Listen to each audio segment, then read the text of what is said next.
A partir de agora, sobe o giro do motor.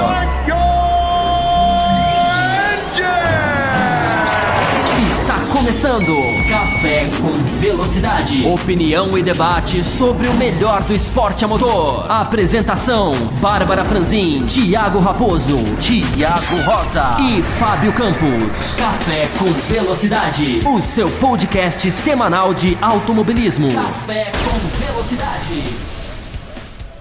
Para você que nos ouve no café.autosfera.com.br, estamos começando o terceiro bloco da edição 537. Se você não ouviu o primeiro bloco, lá nós falamos um pouquinho da situação do campeonato depois da prova do Japão. Se você não ouviu o segundo bloco, lá nós falamos um pouquinho sobre essa questão de companheiros de equipe não podem mais disputar posições para trazer os carros sãos e salvos até o fim da corrida, citando o caso aí da Force India no Japão, onde Pérez pede para atacar Ocon e a equipe nega esse pedido. E agora no terceiro bloco nós vamos falar um pouquinho sobre a Red Bull e essa ascensão dela na parte final do campeonato.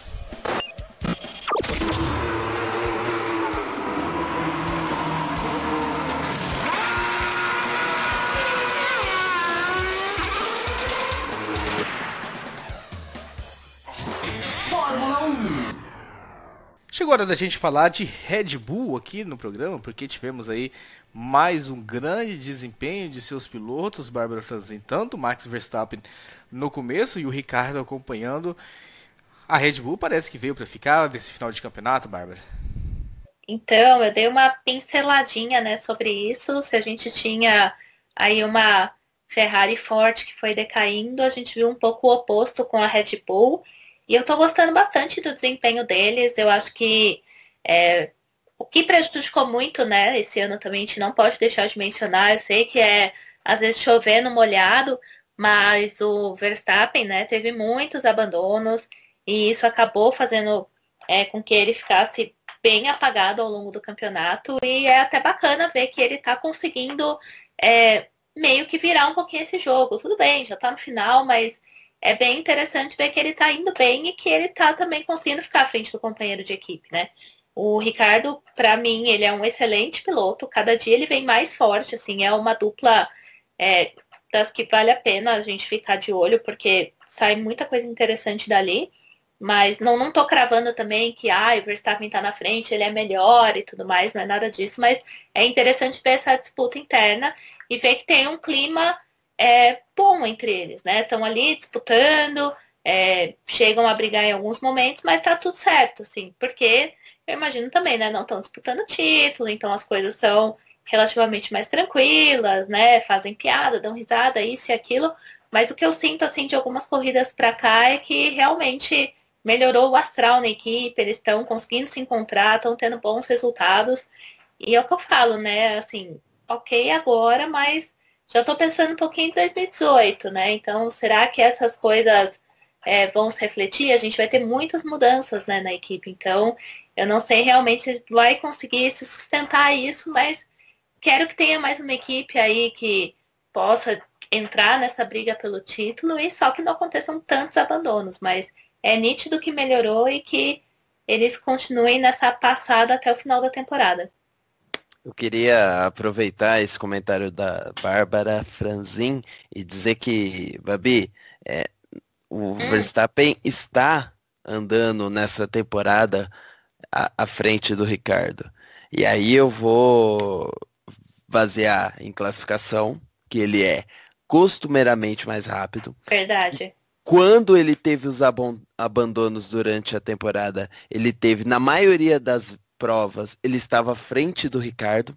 E aí vem a questão, a culpa que não é dele é da Red Bull, que teve esses problemas por algum motivo centralizados e localizados no carro dele, que é a mesma coisa que a gente tá falando com a Ferrari, né?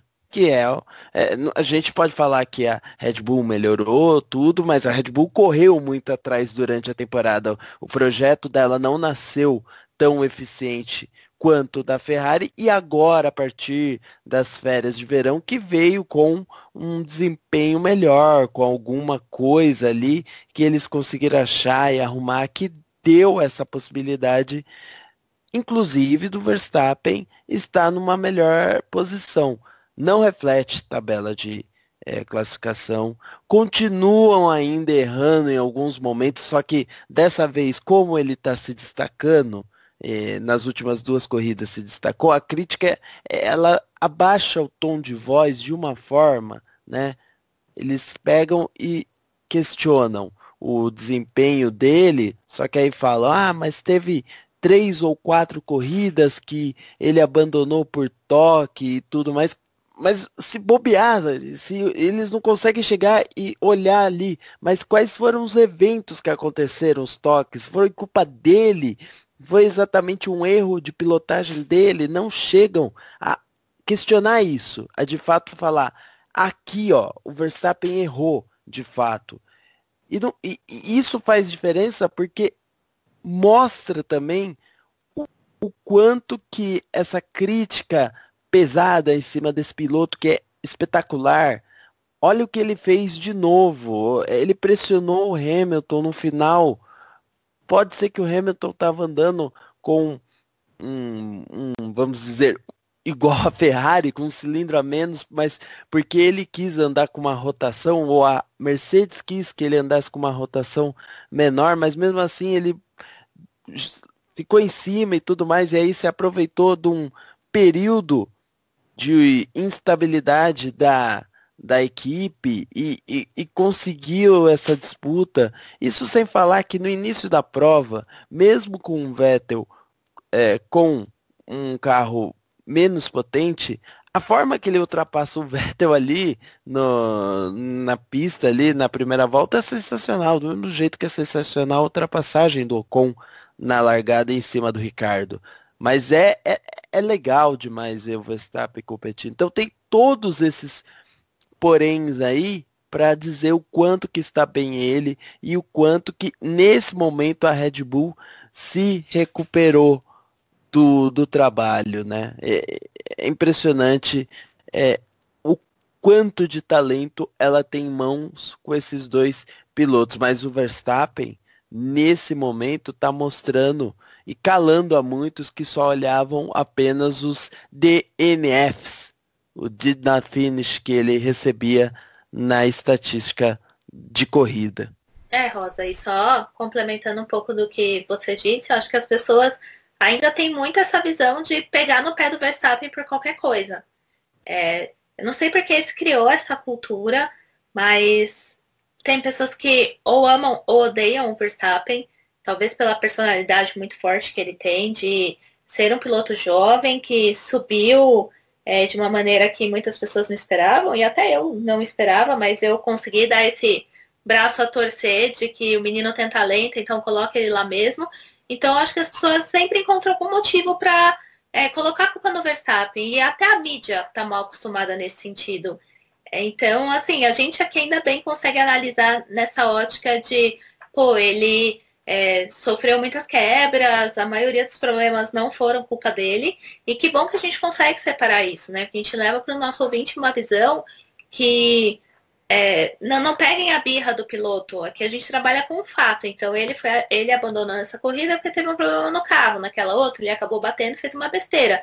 A gente coloca sempre muito isso na mesa para que não se julguem por, não sei, às vezes não ir com a cara dele ou ter algum problema, assim, enfim, não sei o que. Então é interessante esse ponto que você trouxe, porque acho que a gente tem que deixar claro isso ainda, né? As pessoas ainda estão com essa imagem dele na cabeça, ainda pegam muito no pé e não tem necessidade, né? Cada dia mais está se provando que ele é um excelente piloto, está indo super bem, que se não fossem essas quebras, com certeza teria aí dado muito mais trabalho, não só para o Ricardo, mas para boa parte do grid também. E eu queria dizer, eu falei no início do programa, que eu queria falar sobre a TV brasileira, né? Porque engraçado, o Reginaldo Leme, só elogios para Max Verstappen, né? De como esse piloto vem se mostrando. Eu não entendo, eu fiquei assim, parado, que eu não assisti a corrida da Malásia, né? Que ele venceu, eu não assisti pela Globo. Estava lá no meu treinamento e tudo, e eu só tive a opção de vir pela TV inglesa depois, então eu não sei muito bem o que o Reginaldo Leme falou na Malásia. Mas eu fiquei assim, olhando, e aí, meteu pau no Verstappen na corrida da largada de Singapura, de que é um cara que vem de vários acidentes, está muito pontos atrás do Ricardo, e quase todos os acidentes por culpa dele e tudo mais, e agora, nossa, mas como elogiou, sabe, parecia, sabe, um namorado elogiar a namorada, assim, e tal, de tanto amor que tinha pra dar pra esse piloto, o Joe Gomes. Aliás, o Joe Gomes não tá aqui de novo, ele acabou de cair. Fábio Campos não viu na TV, viu na TV inglesa, então o Thiago Santa Rosa e o Bárbara Franzin me expliquem esse amor repentino de Reginaldo Leme por Max Verstappen. Olha, Raposo, essa transmissão, né, ainda mais brasileira, é um pouquinho complicado da gente analisar, porque eles vão meio conforme a onda, né? Então, quando o Verstappen foi chegando, ai, nossa, tenho dúvida, será que ele é bom, não é? Foi prematuro, não foi? Aí depois quando vence, não, ó, foi uma passo certeira, não, o menino é bom, isso e aquilo, aí dá uma quebra, e já não sei mais. Então, ultimamente, assim, tá um pouco complicado de acompanhar e talvez até por isso eu acabo abstraindo muita coisa do que se fala na transmissão, porque a gente, é que assim, comparando também transmissão brasileira com de outros países, a dos outros países, eles informam demais quando você está assistindo. Então você sabe exatamente tudo que está acontecendo, qual é o piloto envolvido em cada lance da corrida, e falta muito isso na brasileira, e eu acho que é por uma questão de cultura mesmo, porque são pouquíssimas as corridas que têm essa riqueza, essa questão dos detalhes, então acho que eles se apegam a outros pontos, a outras questões que vão gerar aí um certo debate ou uma certa polêmica, e a cada corrida vão conforme a maré, né? Ainda mais numa emissora que entra, passa a corrida, corta e tchau, então não tem essa questão de tentar prender tanto espectador, né? A Fórmula 1 já deixou há tempos de ser um produto interessante para a Globo, ela passa porque tem um contrato, porque tem muito dinheiro envolvido, porque depois boa parte da grana acaba voltando para a própria Globo em si, né? Uma questão mais de mercado publicitário também. Então, eu acredito que eles vão nessa onda, né? Então, numa corrida tá legal, na outra não tá, numa corrida tá bom, na outra não tá, e os verdadeiros, né, apaixonados por esse esporte, que acompanham e se informam e vão atrás, muitos de vocês estão ouvindo o programa, né, se questionam, mas que esquisito, porque um dia elogia, outro critica, mas infelizmente a maioria das pessoas aí que acaba assistindo ou zapeando durante a transmissão, escuta, ou abstrai, ou esquece, ou depois de um tempo, é verdade, concordo com isso, agora ele mudou, eu dou atenção para ele também. Então é uma pena que reflete a qualidade também da transmissão que a gente tem, né? Querendo ou não, os profissionais precisam uma hora, né? Dar uma renovada também, às vezes é muito tempo ali comentando, e até se criam alguns preconceitos mesmo dentro dos comentaristas, de às vezes não aceitar coisas diferentes ou conceitos diferentes. Enfim, eu estou jogando várias cartas aqui na mesa para tentar entender também, mas é uma pena porque a gente não tem um critério, uma qualidade, vai como a onda leva, e isso é bem triste. Eu acho o seguinte, Babi, eu acho que pode se criticar e elogiar desde que se siga uma linha. Eu acho que o que o Raposo sente e também sentir é que não há uma linha entre o comentário crítico, aceitável, e o crítico no sentido de pegar um ponto, por exemplo, fora do padrão ali do Max Verstappen, seja para o bem, seja para o mal, e de repente virar, e de repente fazer um comentário do outro lado, né? E isso tem acontecido, e principalmente com o Reginaldo Leme, porque de fato, né, não se está levando em consideração o que aconteceu durante as provas, não se está levando o que ele, que acompanhou todo o campeonato, viu durante as corridas e que comentou, né? Seria basicamente se, por exemplo, um comentarista de basquete chegasse e falasse, não, mas o LeBron James, pelos números que tem na carreira toda, é muito melhor que o Stephen Curry na comparação do momento, por causa dos números na carreira toda, e vai esquecer de ver o que o Curry está fazendo nos últimos tempos na NBA.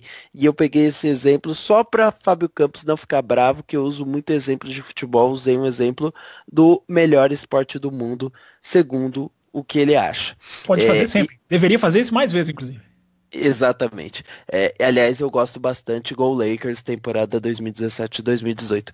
Mas, tirando a minha torcida na NBA, que não tem nada a ver, é pegar e analisar a temporada do jeito que ela realmente é. E o Leme não tem feito isso. Até o Burt, em alguns momentos, ele consegue ser mais coerente, até porque ele não se baseia tanto nesses números. Ele vai numa linha mais geral, sem se basear tanto, e não é tão crítico, incisivo, como, por exemplo, tem sido. Pegar e de certa maneira, como a Babi falou, ser um pouco também Maria vai com as outras. Porque dependendo de qual é o narrador que esteja, se é o Galvão a gente sabe, ele é mais popular, ele vai ser um pouco mais ácido, ele vai querer mexer com a audiência sim, enquanto o Luiz Roberto é todo frenético, é todo agitado.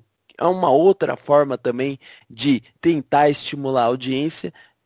O problema é que eles estimulam a audiência e não estimulam um bom debate jornalístico. E aí, o jornalista que está ali parece que deixou o jornalismo dele uns 40 anos para trás na história da Fórmula 1.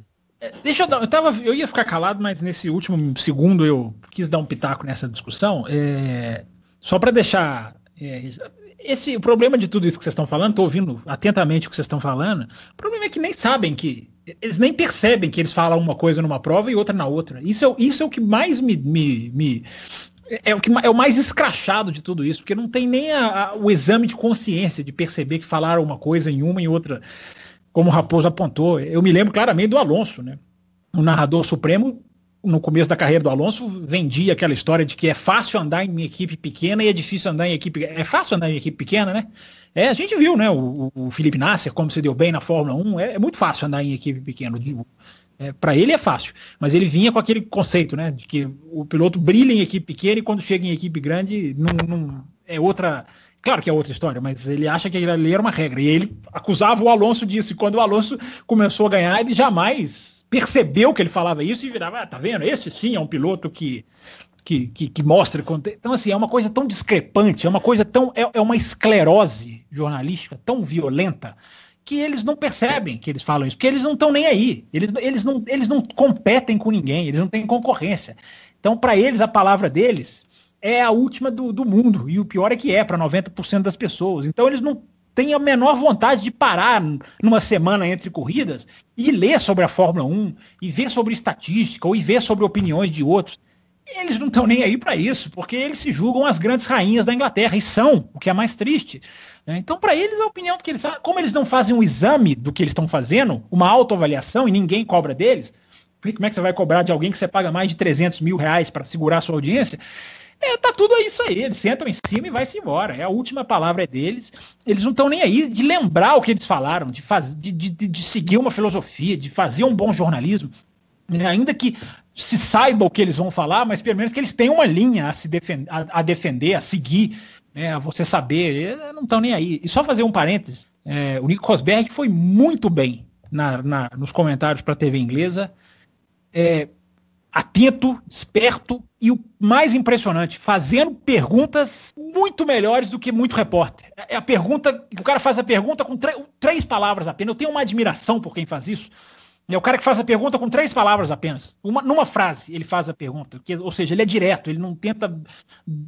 Vai para lá, vai para cá. Então, eu fiquei impressionado pro ouvinte que não sabe da notícia, né? Porque nós até falamos isso aqui, Rosa até lembrou na semana passada. Na quarta-feira, né, no bloco da quarta, tô tentando dar um nome para esse bloco da quarta, mas não consegui. Que é o bloco, né, que a gente volta para complementar a edição de segunda, para quem ainda não sabe. Então o Rosa até lembrou que o Rosberg ia falar na TV inglesa, para quem não assistiu e quer saber, pelo menos na minha opinião, ele foi muito bem, acrescentou, contou umas coisas de bastidores que ele fazia, o que a Mercedes fazia, muito legais, de tensão, de reunião, de hora de decidir o caminho, de como driblar a filosofia dele para a filosofia do Hamilton, até sobre como atacar o Hamilton psicologicamente, ele falou. Então a participação dele, ao contrário, por exemplo, da Paul de Resta, que fala e não diz nada, ele foi muito bem na transmissão e fez perguntas inteligentes, e perguntas rápidas, perguntas assim que você não dá tempo do entrevistado pensar, que é interessante, muito legal, foi muito bem, tá de parabéns. Foi uma coisa só, não deu para sentir nele grande entusiasmo, até porque é difícil de sentir grande entusiasmo nele, né, Bárbara? Mas ele foi muito bem. Bacana, ficou curiosa até para saber, talvez depois eu até consiga essa corrida aí no Submundo para dar uma olhada, porque foi estreia, né? Interessante, é bacana e quero ver as perguntas dele, os comentários. Se fosse americano, eu nem estranharia, porque americano parece que nasceu com a televisão já. Né? Os americanos, os pilotos da Indy, da NASCAR, os caras parecem que já nasceram com uma televisão apontada para eles. O americano é impressionante como ele sabe falar. É impressionante. A CNN põe um cara que acabou de perder uma pessoa em Las Vegas. É impressionante como o cara sabe lidar com câmera. Então isso tá no gene do americano. Mas ele não é americano. Então, bem diferente, né, por sinal. Ele é alemão e ele lidou com a naturalidade. Tudo bem, o cara tá encarando o microfone no mínimo desde 2006, né? Só para falar da carreira de Fórmula 1. Claro, o cara tá há mais de 10 anos encarando pergunta. O cara sabe encarar uma câmera, mas aquilo que a gente viu certos pilotos brasileiros, né, se arrastarem e não pegarem, que é o trejeito, ele já chegou com um trejeito de televisão, que é uma coisa difícil. Tem gente que fica anos fazendo a mesma coisa e não pega o jeito. Ele, impressionante, já estreou muito bem. Trazendo aqui os nossos ouvintes para a discussão, começando com ele, Ricardo Banniman Soares, que escreveu pra gente, falando: a Red Bull não duvido que venha com um carro vencedor no ano que vem, lembrando a virada que deram no final de 2009 e vindo forte em 2010. A saída do Max dos boxes com Kimi, passando pela reta principal, foi de tirar o fôlego. Ele lembrando aqui um momento da corrida. Já o Rodrigo Vilela coloca: por que a Red Bull anda melhorando seu desempenho nas últimas 2-3 corridas? Será a ausência de consistência da Ferrari a única razão? A Red Bull teve alguma melhor avanço tecnológico que justifique essa melhoria, Fábio Campos? Teve. Você, quem é ouvinte, Raposo? Desculpa. Eu sempre Rodrigo Vilela. Grande Rodrigo Vilela, que inclusive é parceiro de Twitter. A gente não pode condicionar a Ferrari, Rodrigo, porque a Red Bull foi lá, ultrapassou a Mercedes e ganhou a corrida na Malásia. O que a Ferrari tem a ver com isso, né? Então, mesmo se a Ferrari tivesse à frente e ganhasse aquela corrida, o desempenho da Red Bull já é de se ressaltar. A gente falou uma coisa aqui no começo do ano, e eu tô lembrando agora, Rodrigo, que eu não sei se você ouviu os cafés pré-Fórmula 1. Esse ano, a questão da evolução aerodinâmica estava muito aberta. Eu me lembro da gente usar a expressão, tenho certeza que Bárbara vai se lembrar disso. A gente usar a expressão aqui antes do campeonato começar, dos carros serem ainda bebês. A gente usou a expressão nenéns, bebezinhos, em termos de aerodinâmica. Do tanto que ainda tinha a se descobrir sobre a aerodinâmica, a evoluir sobre o acerto de um carro que nasceu do zero para todo mundo. Né? Um tipo de carro que nasceu do zero. Então tá aí um espaço muito grande para a Red Bull. Né? E a Red Bull, o grande mérito da Red Bull tá fazendo o que está fazendo com um motor que é claramente o terceiro. É claramente o terceiro motor da Fórmula 1. Né? Até o Eric Boulier falou isso. Né? Porque está recebendo a Renault, podia estar, né? Não, é um dos melhores, tapando o sol com a peneira, como alguns. Né? Tem gente, quando a gente for falar de um certo piloto brasileiro, é impressionante como parece um esporte tapar sol com a peneira. Aliás, no Brasil hoje, o que está se tapando de sol com peneira é uma grandeza. Mas enfim, deixa para lá. O próprio Boulier, e é legal isso, porque as equipes têm uns equipamentos de medição que são fantásticos. Elas conseguem medir metro a metro a potência do motor do rival. É impressionante. Eles têm o que eles chamam do uso do GPS, né, que não é exatamente como a gente usa, mas eles usam numa escala que eles conseguem fazer eles conseguem ler exatamente a cavalaria do motor do outro. Inclusive existe até um aparelho sonoro. Hoje em dia com a Aero Turbo eu não sei se ainda tem, mas na época do aspirado, eu me lembro de ver um aparelho numa reportagem da revista F1 Racing, que pelo áudio, pelo som, o aparelho conseguia captar o giro do motor e aí, portanto, a sua cavalaria. Então eles têm sistemas 1000. Sistemas 1000 é bonito, hein? 1950. E a Renault é o terceiro motor, tô querendo dizer isso. E a Red Bull consegue evoluir justamente nessa parte de chassi, enfim, de evolução, de um projeto de suspensão que eles têm, que parece estar ajudando muito, inclusive faz parte da polêmica, né? Hoje não vai dar tempo de falar, mas se quiserem, a gente fala aqui de uma polêmica que está agitando os bastidores da Fórmula 1, que é a contratação do Budkowski, né, pela Renault. O porquê, o que está acontecendo, o que pode mudar na Fórmula 1, acho que é um assunto que dá uma discussão interessante. Não só a transação em si, mas envolve coisas interessantes. O homem de informações sensíveis. Exatamente. Então tem uma série de coisas acontecendo que eu acho que são interessantes de se discutir em cima disso. Mas, enfim, quem sabe para a edição de quarta. No caso da Red Bull, Rodrigo, para responder a sua pergunta, é um trabalho muito... Eu não consigo ainda saber, ou pelo menos não tenho a informação, se alguém tiver, de exatamente aonde eles estão atacando. Mas que é uma evolução do pacote do carro, né, porque o motor ainda é deficitário, isso não há a menor dúvida. E, olhando aqui mais um pouquinho para os nossos e-mails, os nossos queridos que escreveram falando sobre a questão da Red Bull, Marcelo Cesarino reclamou um pouco da corrida, não gostou nada do que viu, reclamou de ter acordado cedo para ter que assistir desse lixo. Ele fala um pouquinho sobre a questão da falta de disputa entre Vettel e Hamilton, lembra um pouco por que ele é saudosista, de Senna e Prost, mas ele acaba não falando muito sobre Verstappen e Ricardo. Passando aqui para o e-mail do nosso querido Jailson Fernandes, ele que tenta abordar todos os assuntos. Ele também não fala aqui no finalzinho, né? Por último, eu vi por aí que existe uma possibilidade de Hamilton e Vettel terem no futuro próximo como companheiros Ricardo e Verstappen, não necessariamente nessa ordem. Pergunta para Fábio Campos: podemos sonhar com isso? Porque seria sensacional, mas por parte da Ferrari duvido muito. Raposo, deu uma falha no áudio, a possibilidade de Hamilton e Vettel terem como companheiros de equipe no futuro Ricardo e Verstappen. E aí ele não definiu se o Ricardo vai ser companheiro do Vettel ou do Hamilton e o Verstappen se vai ser companheiro do Hamilton ou do Vettel. Eu sei que parece que é Ricardo Ferrari e Verstappen Mercedes, indo pelos boatos que existem. Ainda não existe nenhum grande passo nesse sentido, embora o que a gente tem de concreto são os pilotos da Red Bull pressionando a equipe, né, dizendo que eles querem carro vencedor, que não tem essa de contrato, né. O Ricardo até nem precisa, porque o contrato dele já acaba no final do ano que vem, então ele tem mais liberdade ainda. O Verstappen, se eu não estou enganado, ele tem uma cláusula de aproveitamento, dependendo de onde a equipe estiver, ele pode sair. O que a gente tem visto são esses dois pilotos abrindo a porta. Não é negociando, não é fazendo como o Carlos Sainz, que falou: olha, eu não quero ficar mais na Toro Rosso, já 4 anos ninguém nunca ficou, que falou isso lá no Grande Prêmio da Espanha, lá atrás. E agora, né, tem até informação para a gente comentar sobre a novidade do caso do Carlos Sainz. Não está naquele ponto que o Sainz estava, mas os pilotos da Red Bull, eles claramente estão de olho para se mexerem. Porque o futuro da Red Bull, infelizmente, não é promissor. Eles provavelmente perdem o Renault depois do ano que vem. Aí eles vai ter a Honda. E a Honda? O que vai ser a Honda? Será que a Honda vai entregar? Então a situação da Red Bull não é fácil e o contrato dos pilotos pode fazer com que a Red Bull tome essa pancada dupla mesmo. Pode acontecer. Aí, para a Mercedes, eu acho que tem grande chance de algum deles ir. Grande chance mesmo. Agora, para a Ferrari, aí a Ferrari tem um contrato, o Vettel ele tem no contrato dele, que ele pode escolher o companheiro. Então não se assustem se o Raikkonen renovar para se arrastar por mais um ano, enfim. Já está em 2018, vale lembrar, né?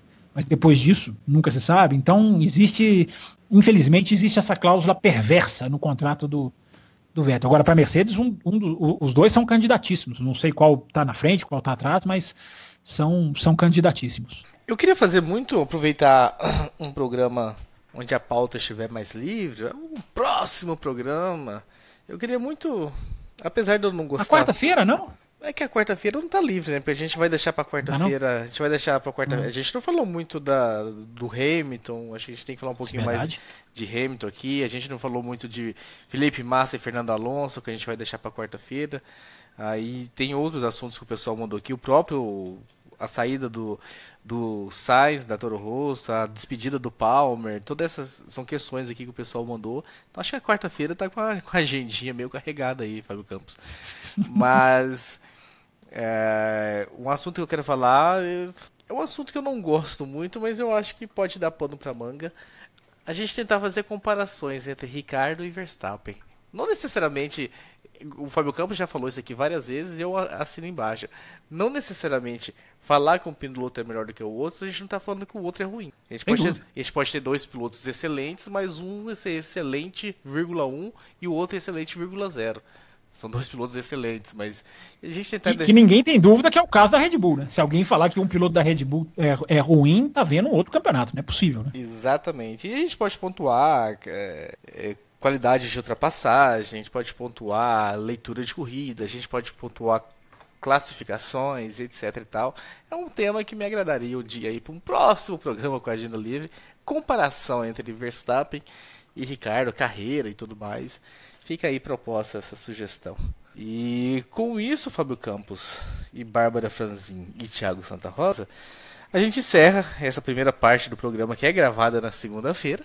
A gente volta na quarta-feira, como vocês já sabem. Tem assuntos aí, né, que vocês tiveram aí nesses primeiros minutos da segunda-feira para vocês comentarem. Se quiser mandar um e-mail, né, até quarta-feira, ali pelas 7, 8 da noite, a gente já comenta no programa da quarta-feira sobre o que foi dito. Se quiser falar sobre algum outro assunto, você que não escreveu, a gente está sentindo aqui falta de vários nomes aqui. Mande também o seu e-mail para a gente discutir. Tem e-mail aqui do JF fazendo pergunta para um monte de gente. E a gente volta na quarta-feira, mas antes de encerrar, eu queria passar pelas estatísticas do JF, aqueles 5 segundos aí para vocês comentarem. E na quarta-feira a gente volta tratando dos demais assuntos. As estatísticas do JF começam da seguinte forma. Tem uma estatística numerológica que eu vou me decepcionar muito se ele não tiver colocado, que é uma fantástica. Vamos ver. Hamilton agora possui vitória, menos Baku e pole em todas as pistas do calendário. É verdade, pole ele não tinha em Suzuka. E aliás, ele está numa fase de classificação que é completamente diferente de corrida. Ele está bem em corrida, mas em classificação ele está bem com um maisinho na frente, né, Bárbara? Não tá. E que volta dele no sábado. Vettel perdeu o hino japonês e levou reprimenda. Como ele já tinha uma na carteira, a próxima será 10 posições no grid. Um absurdo isso. Um absurdo. Não, dar uma reprimenda que perde posição no grid por não comparecer a um hino, uma punição esportiva, obrigação de piloto não é... Tudo bem, ele tem que ir lá no hino, mas para ganhar um campeonato mundial isso não pode ser decisivo. Ele não pode perder posição na pista por causa disso. Absurda essa colocação da... Podia dar uma multa em dinheiro, né? Sim, já verdade. Justo. É contra a regra, sim, né? Feriu o regulamento 3.52, dá a multa exato, em grana, deixa sentir no bolso. E pode ser até uma multa bem pesada nesse caso. Agora, fazer o cara largar para trás por causa disso, você não pode misturar esporte com cerimônia. Não pode. A NASCAR, que é usada como exemplo aqui várias vezes, como uma categoria, com boas regras, na NASCAR você perde o hino uma vez, você vai pro fim do grid imediatamente na corrida. Mas a NASCAR, se você ajoelha durante o hino, você é expulso. Eles não têm moral nenhuma. Exatamente. Americanos. Os últimos pontos do motor Honda no Japão ocorreram em 2006, com Jason Button. E quase nesse, né?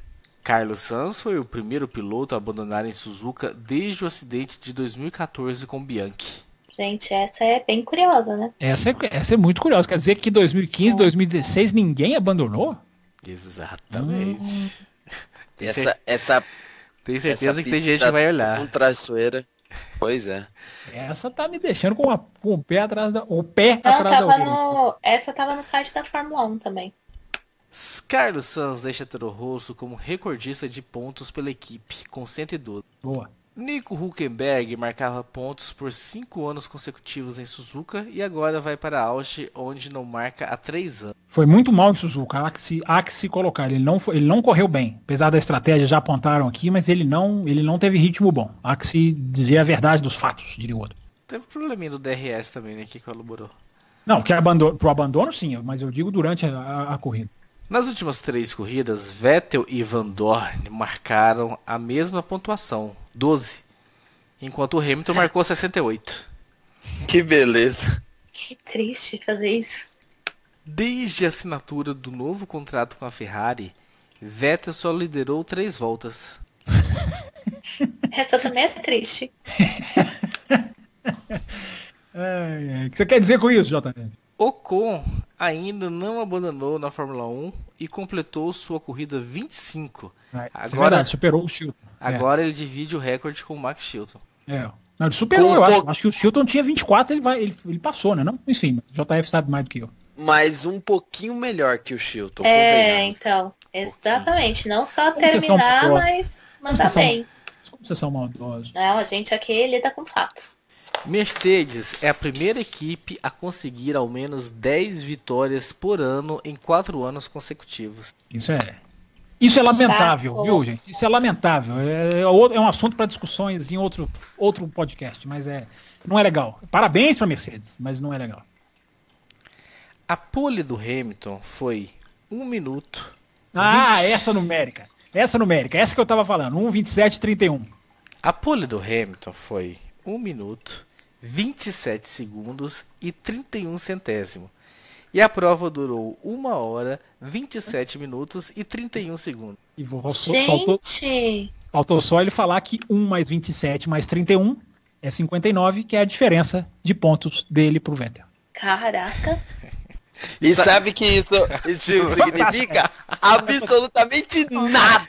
Tirando a minha boca. Mas é legal. Não, é legal. 1:27:31 na classificação. Muito legal. 1:27:31 na corrida. 1 mais 27 mais 31, 59, diferença de pontos. E com essa, gente, a gente encerra essa A gente encerra para sempre o quadro de estatísticas do JF, assim eu espero. Tô brincando com o JF.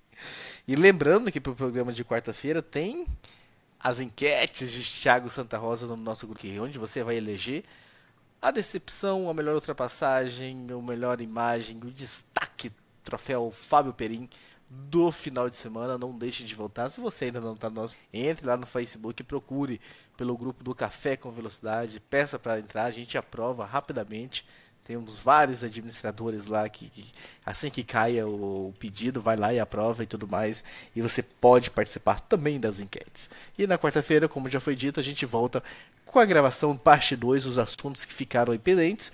Não perca a oportunidade de mandar o seu e-mail.